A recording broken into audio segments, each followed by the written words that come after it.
Hello, everyone. Thank you for coming to this event at our center chain. So today we have Professor Thomas Fuchs as the lecturer of today's chain seminar. So first of all, it's my great honor to introduce Professor Thomas Fuchs. As you know, he is a renowned philosopher and psychiatrist. And he is Karl Jasper's professor for philosophy and psychiatry in the Department of General Psychiatry at the University of Heidelberg. So his research lies at the intersection of phenomenology and psychopathology and cognitive science with an emphasis on embodied and enactive approaches to topics such as temporality and intersubjectivity. So he is the author of the books Ecology of the Brain, The Phenomenology and Biology of the Embodied Mind, published in 2017, and In Defense of the Human Being, Foundational Questions of an Embodied Anthropology, published in 2021. Also, Randzonen der Erfahrung, Beiträge zur phänomenologischen Psychopathologie, published in 2020. So a rough translation would be Fringes of Experience, Contributions to Phenomenological Psychopathology. And also Das Gehirn, ein Beziehungsorgan. So translation would be the brain relations organ, published in 2007, and many other books. And he also published numerous academic papers which represent great contributions to the interdisciplinary research at the intersection of philosophy, psychiatry, and cognitive science. So today he is going to talk about the significance of phenomenology today. So I'm really excited to listen to his lecture. So please welcome Professor Thomas Fuchs. Thank you, Professor Taguchi, for the kind introduction and for the invitation to this seminar. I'm glad to be present, at least virtually, and to share the screen with you. I hope that works. Now you should see the full screen. I can't see anybody any longer, unfortunately. So perhaps, Professor Taguchi, could you tell me if that works? Yes, I see the slide. Okay. The first slide is the title of my talk, The Significance of Phenomenology Today. And now you should see the second slide, introduction. Is that okay? Yes, it's okay. It's okay as well. Okay. Sometimes the transport is a bit delayed, so I hope it works. If not, then please tell me. Okay. Phenomenology may be considered the systematic science of subjective experience and its basic structures, such as intentionality, embodiment, temporality, or intersubjectivity. And thus, it also has the crucial task of defending subjective experience against reductionist claims, raised in particular from proponents of naturalism or physicalism. If we take a closer look, for example, at cognitive neuroscience, we find that it is still based on the principal divide between the mental and the physical, between the subjective mind and the objective body, the one only accessible from within, from a first-person perspective, and the other only accessible from without, from a third-person perspective. And usually the first-person perspective is reduced to the third-person perspective, so the mind is somehow reduced to the brain. But what is lost in this principal divide is the unity of the human person, which essentially means an embodied subject. The person is neither pure subjectivity experienced from within, nor is it purely a complex physiological system observed from without. It is, on the contrary, a living being interacting with others.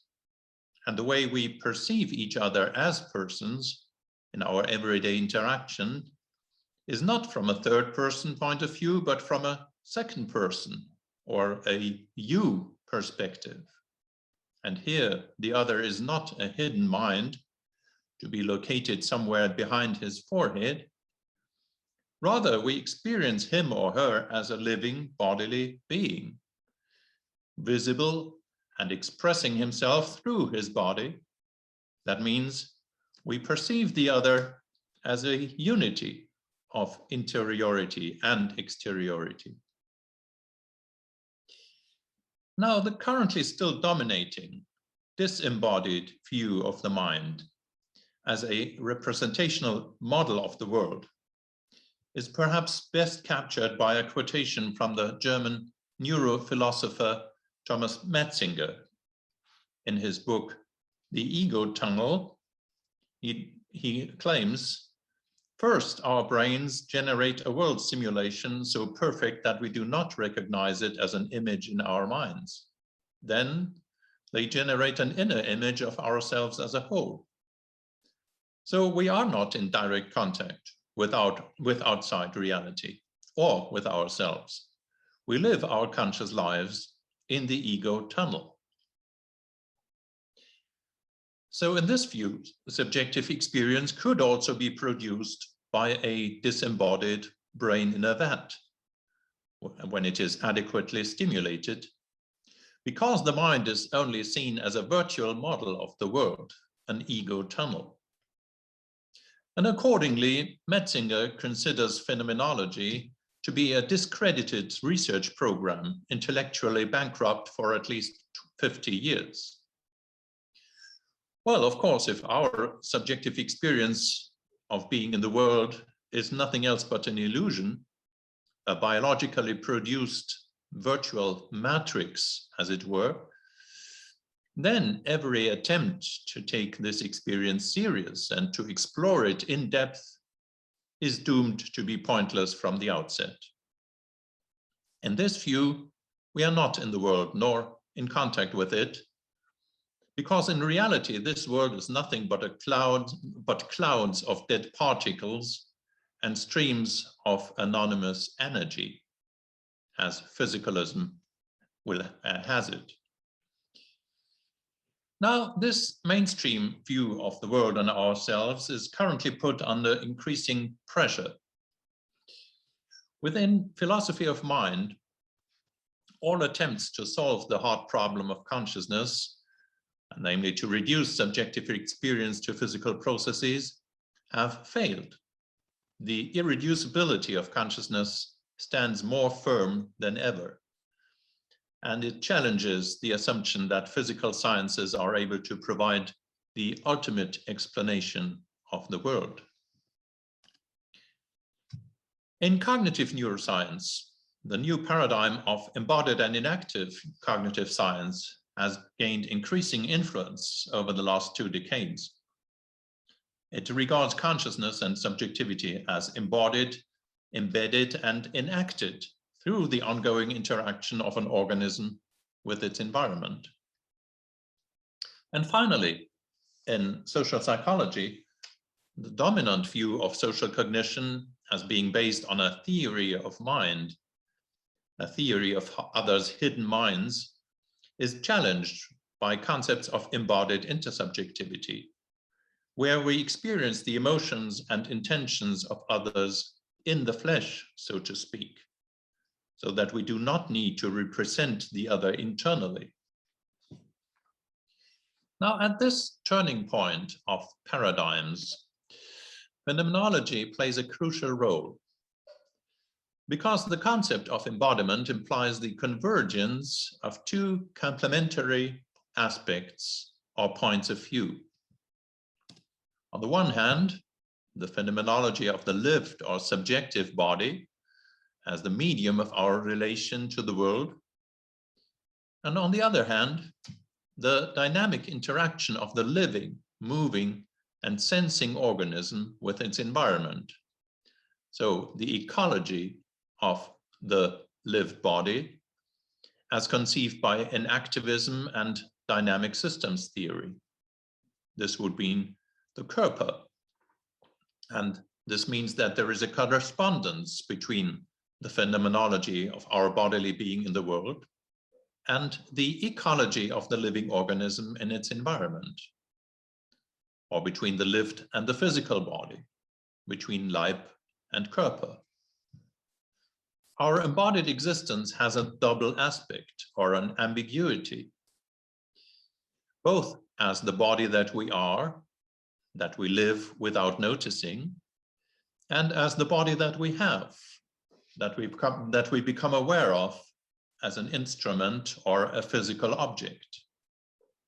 And an ongoing shift, an ongoing oscillation between these two modes or aspects constitutes a fluid foundation of all experiencing. Thus, the body itself is the turning point between interiority and exteriority, between subjectivity and objectivity, between unconscious functioning and conscious attention, or in other words, between processes of living, in German Leben, and processes of living through or experiencing, in German Erleben. And the fundamental unity which underlies both aspects is nothing else but the process of life itself. On this background, the significance of phenomenology today lies not only in being a mere science of consciousness, rather it is the phenomenology of the pre-reflective, implicitly or tacitly lived body, which comes nearest to the processes of life. And it is precisely as a science of embodied subjectivity that phenomenology is also able to extend to the fields of empirical sciences and to start a productive dialogue with them. Now, in what follows, I will try to demonstrate this significance in three domains. In cognitive neuroscience, phenomenology takes the side of embodied and inactive concepts. Not brains, but organisms make sense of their world. In social cognition, a phenomenological point of view emphasizes the intercorporal and interaffective relation with others, instead of accounts based on theory of mind theories. And finally, in psychiatry, phenomenology regards mental illness not as a mere malfunctioning of the brain, but as a disturbance of being in the world.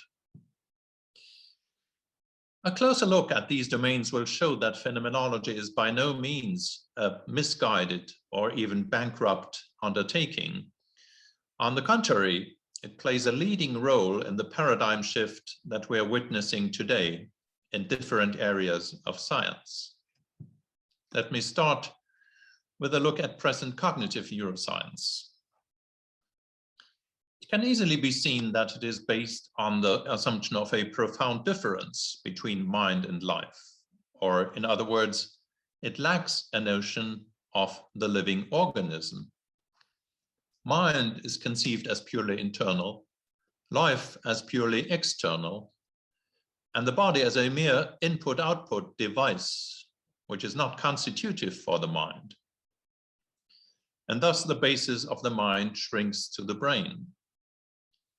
Disconnected from the living organism, mental processes can only be related to neuronal processes directly, leading to a short circuit of mind and brain. However, the brain is primarily an organ of the living being, and only through this it becomes an organ of the mind. For both life and mind are essentially related to what is beyond them. They're both dependent on the continuous exchange with the environment. And just as respiration cannot be restricted to the lungs, but only functions in a systemic unity with the whole environment, so the mind cannot be restricted to the brain. Conscious experience is not an internal mental space or tunnel that could be localized somewhere within the organism, but it is a manifestation of the life process of the organism as a whole. There are two dimensions of this process that underlie the emergence of conscious awareness. On the one hand, cycles of organismic self-regulation, which form the basis of primary bodily self-awareness, or the feeling of being alive. On the other hand, there are cycles of organism-environment interaction, of sensory-motor coupling, resulting in what may be called an ecological self-awareness. Let us look at these two cycles more closely. Our experience of being in the world is based on the spatiality of the subjective body. That means our subjectivity is extended and more or less coextensive with the organic body. Neuroscientists usually regard this spatial self-experience as an illusion, a projection created in the brain. And this would mean that we are not really inhabiting our bodies. However, it can be demonstrated that the coextension of lived and living body is not just a fallacy. It's not an illusion. And one way to show this is based on the feeling of being alive. This feeling is bound to the body, but less to the body as consciously experienced than to the body as lived in the background, as a domain of diffuse ease or unease, relaxation or tension, freshness and vigor, or tiredness and exhaustion. The background feeling of the body implies a basic pre-reflective self-affection which lends a sense of mindness to all our experiences. And it is certainly spatially extended, although not precisely circumscribed. And correspondingly, its biological basis is the organism as a whole, namely this continuous circular interaction of brain and body, as shown in this schema. According to affective neuroscience, in particular Damasio or Panksepp, multiple interoceptive and proprioceptive signals from the body are processed by centers in the brainstem and hypothalamus and are integrated into a unified background awareness of the body. And this processing includes the present state of the inner milieu, the viscera, the musculoskeletal system, including the heart, the vessels, the skin, and vestibular system. That means brain and body influence each other in a constant circular feedback, serving as a basis for an elementary feeling of life itself. As Damasio writes, the somatic background feeling never subsides because it doesn't represent a particular part of the body, but the overarching state of virtually all domains. And thus, every conscious state is ultimately rooted in the homeodynamic interactions of brain and body, and in a sense integrates the present state of the organism as a whole. In this way, processes of life and processes of experience, Leben and Erleben, are inseparably bound to each other. Embodied subjectivity does not stop at the boundaries of the skin, of course. Our being towards the world, as Merleau-Ponty has termed it, is mediated by the habitual functioning or the operative intentionality of the lived body. and it operates in every interaction with the world in a tacit, in an implicit mode. This is mirrored on the biological level by the complementary and structural coupling of organism and environment, produced in particular through action-perception loops. These sensory-motor feedback cycles are a major component of embodied and inactive cognitive science. What the organism senses is a function of how it moves, and how it moves is a function of what it senses. This means that living beings do not just passively receive information from their environment. Rather, they actively participate in the generation of perception and cognition. So our gaze, our looks, scan the surroundings, and this is the basis of visual perception. And in touching, the sensory-motor interdependence is even more obvious. The touching hand is guided by the shape and structure of the object, while conversely, these properties of the object are disclosed through the hand's movement. Moreover, objects are always perceived as affording possible actions. An object such as a knife can only be perceived by an embodied agent who is capable of somehow interacting with it. For example, by having suitable limbs to walk towards the knife, to grasp it, etc. The embodiment of the subject leads phenomenology to the same consequence as the paradigm of inactive cognition. They both reject the representationalist concepts that prevail in mainstream cognitive science.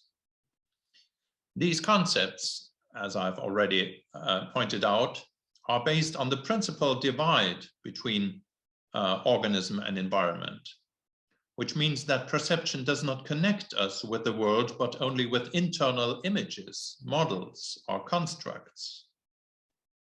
However, as Merleau-Ponty emphasized, the phenomenal field is not an inner world. The phenomenon is not a state of consciousness or a mental fact. And the experience of phenomena is not an act of introspection.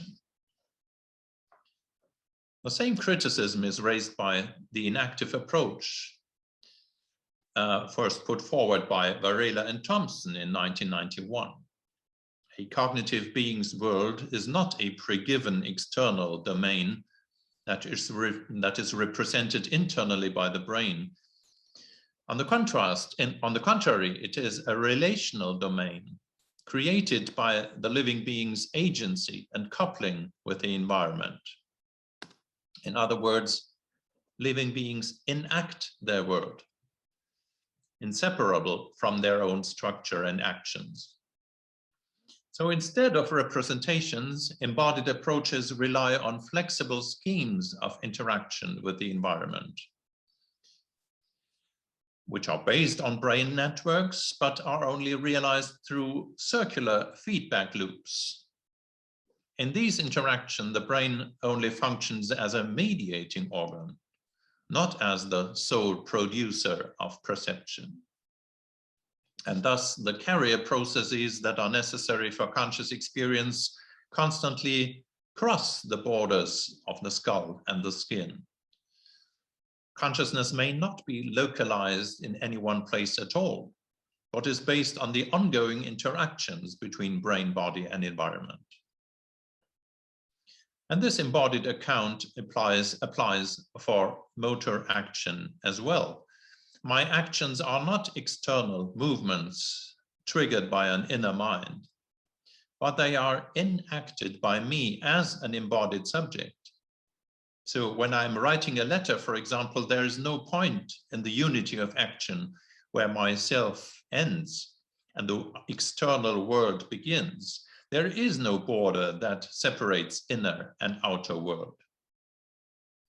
I'm not a pure consciousness outside of my own writing, but I'm an embodied and ecological self whose borders do not stop at the skin.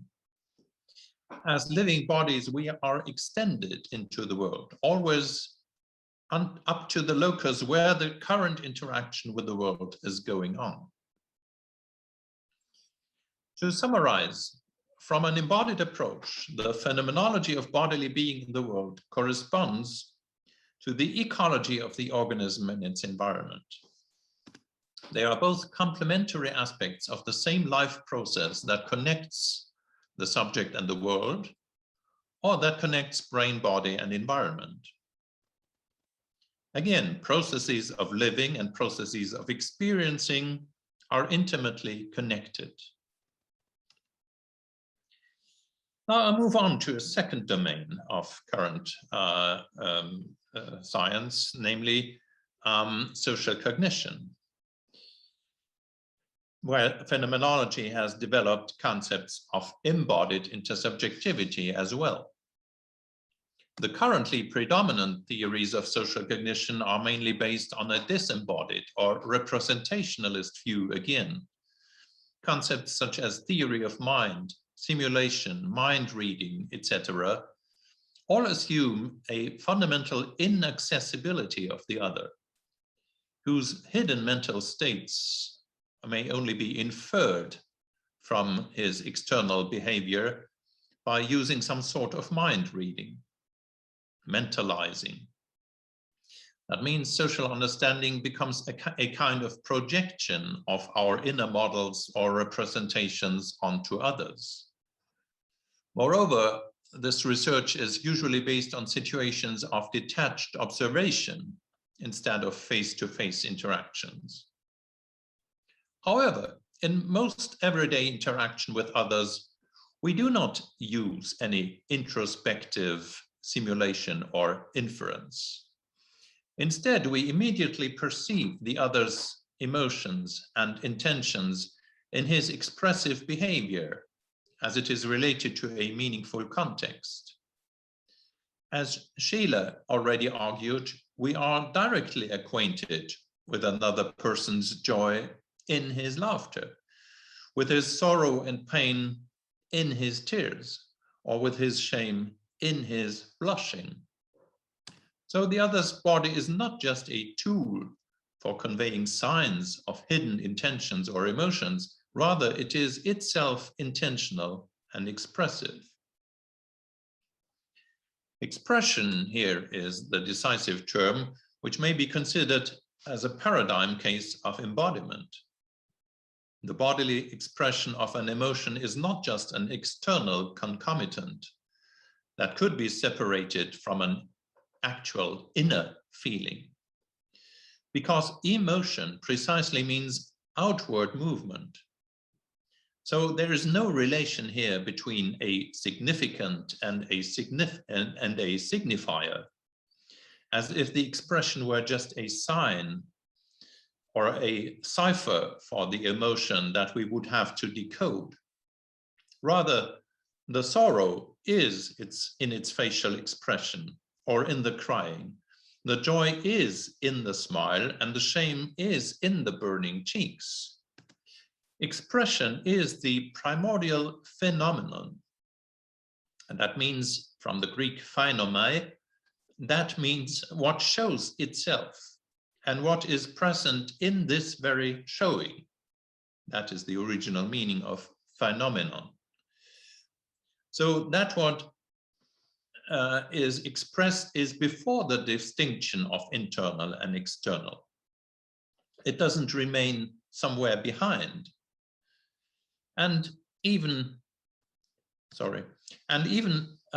if we suppress the expression of an emotion completely or deliberately, it still remains a movement tendency that we feel in our lived body. Expression thus becomes the core phenomenon of what Merleau-Ponty has termed intercorporeality. In every face-to-face encounter, our body is affected by the other's expression, and vice versa.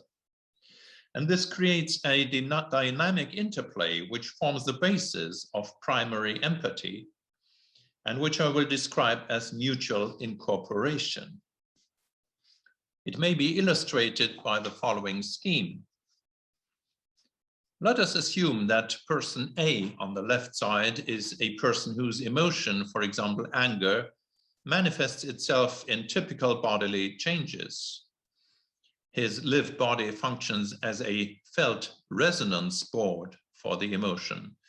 So he feels the anger as the tension in his face, as the sharpness of his voice, as the arousal in his body, the impulse to move forward, etc.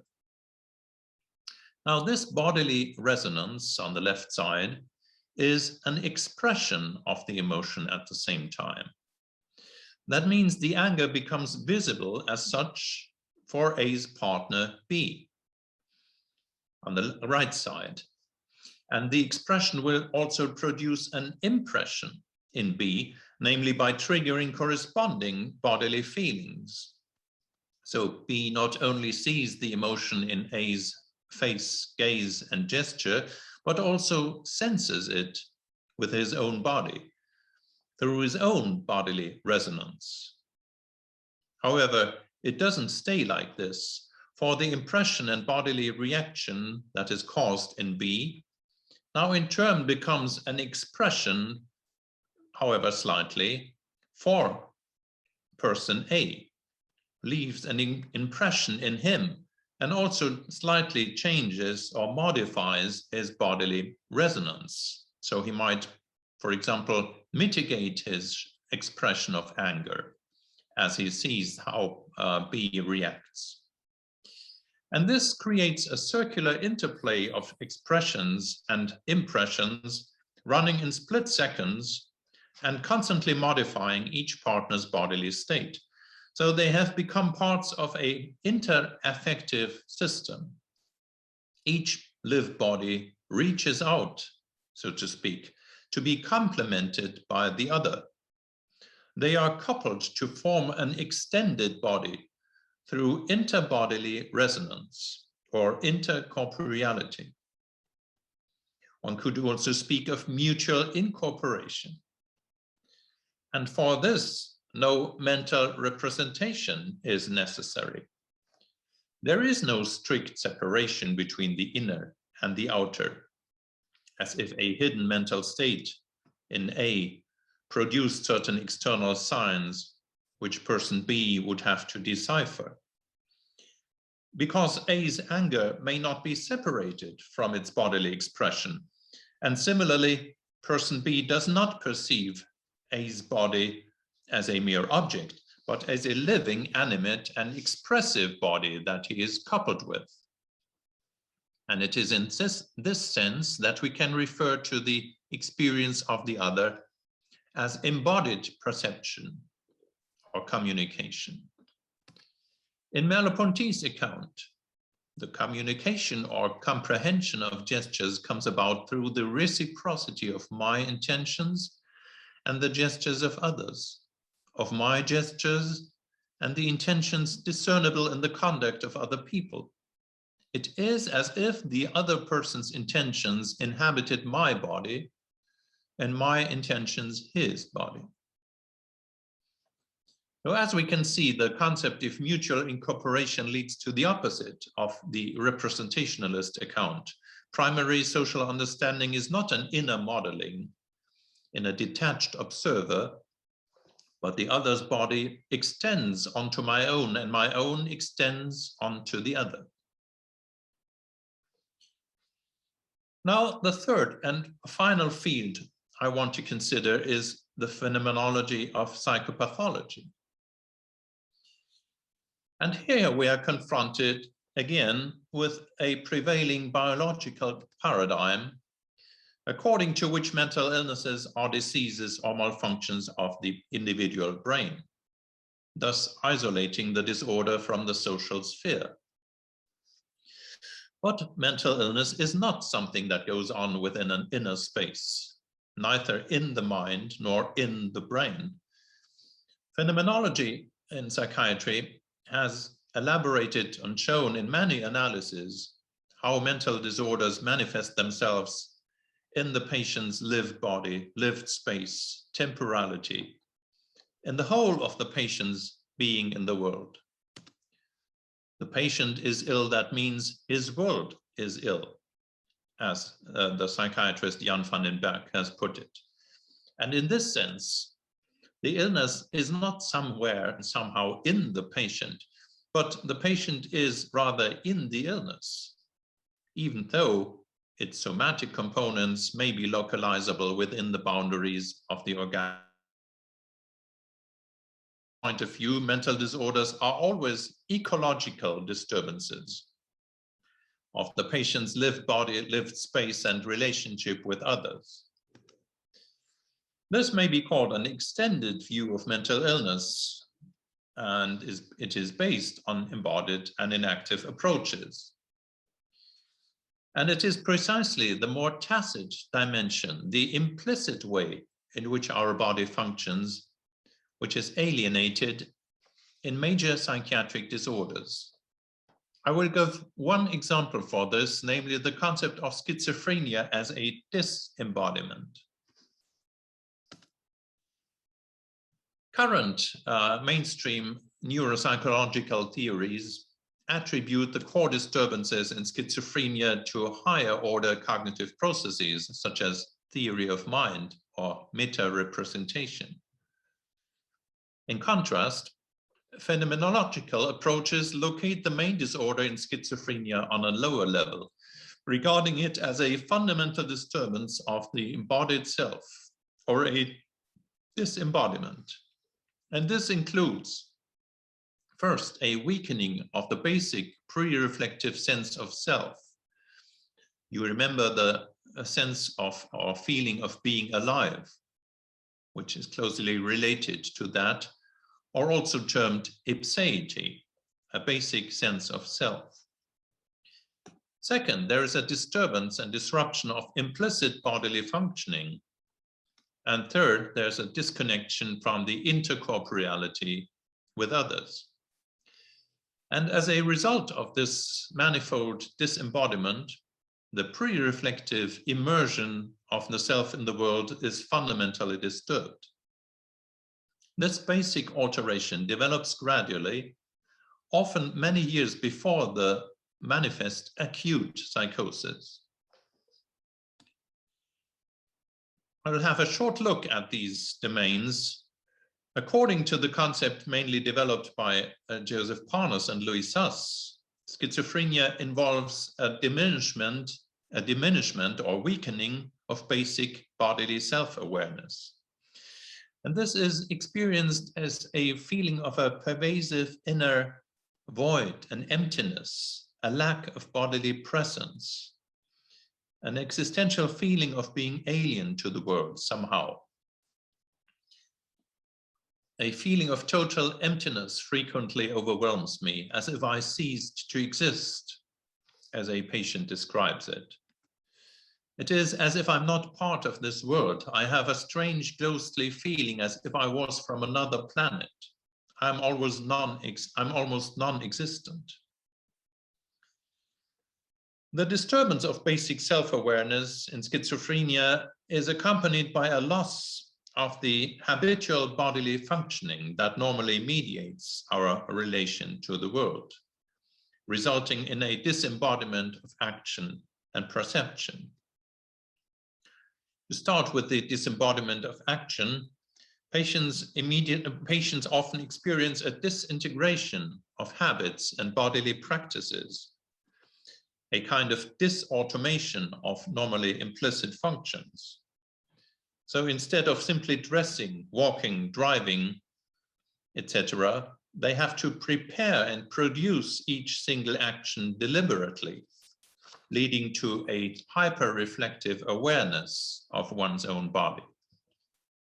So, for example, if I want to do something like drinking water, I must go through it in detail, find a glass, go over there, switch on the tap, fill up the glass, drink. At times, I could do nothing without thinking about it, a patient of ours described it. I could not perform any movement without having to think how I would do it. So here the implicit habits of the body break down and must be replaced by conscious planning and execution. And this leads to a loss of spontaneity. every action requires targeted attention.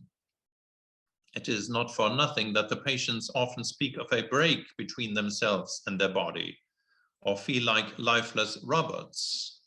I'm like a robot which someone else can use, but not me. I know what has to be done, but cannot do it.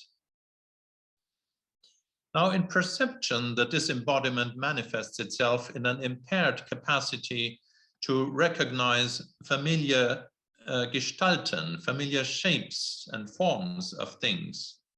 And this in turn leads to an overload of details. To give an example, I have to put things together in my head. If I look at my watch, I see the watch strap, face, hands, and so on. And then I have got to put them together to get it into one piece. Everything I see is in bits. You put the picture up bit by bit into your head. If you move, there's a next picture that I have to put together again.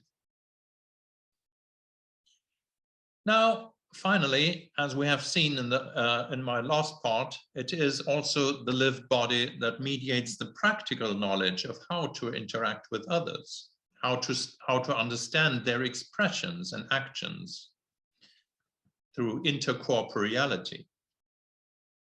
And if the embodied involvement in the world is disturbed, as in schizophrenia, it will result in a fundamental alienation of intersubjectivity. Patients report that they feel isolated, detached, unable to grasp the everyday meanings of the common world. People have a system and I try to understand it, but then I don't understand anything. When I was a child, I used to watch others to see what was the moment to be happy or to be sad. I'm like an emperor in his pyramid. I'm not involved in the world, merely observing it from outside to understand its secret workings. So we see that the behavior of others comes to be observed from a distant or third-person point of view instead of entering second-person embodied interactions. I would leave it at that, although we have hardly covered the whole of schizophrenic experience and symptomatology.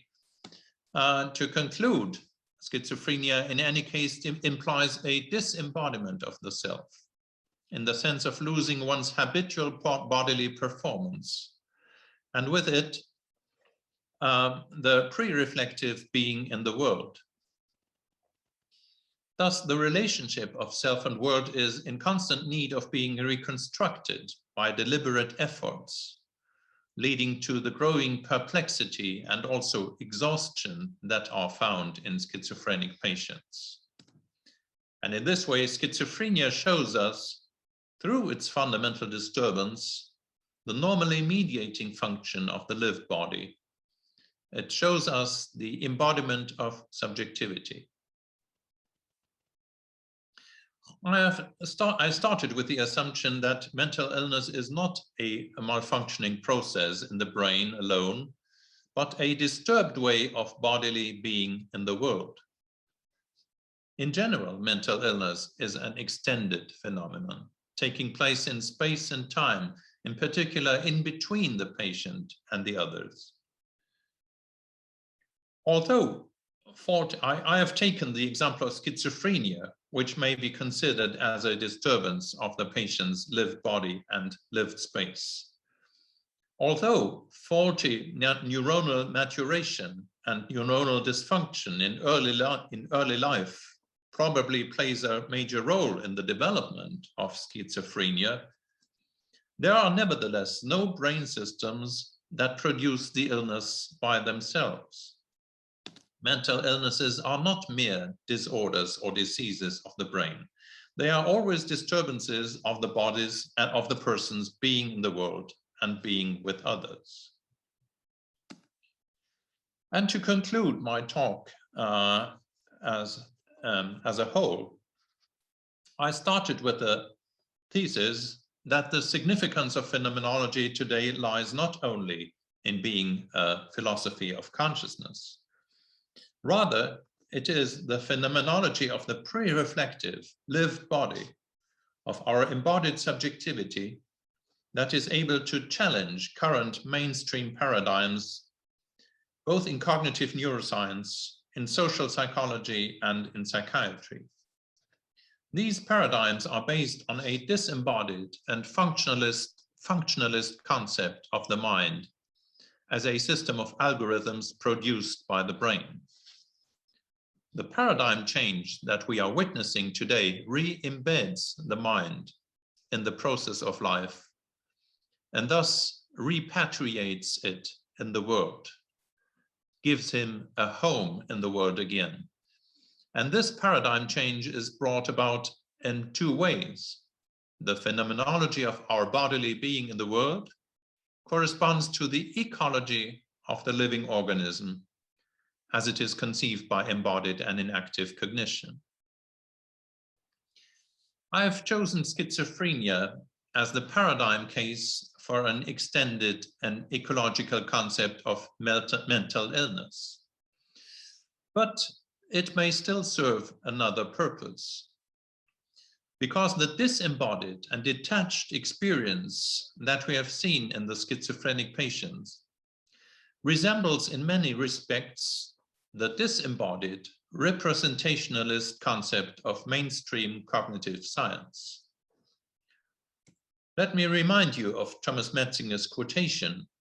First, our brains generate a world simulation so perfect that we do not recognize it as an image in our minds.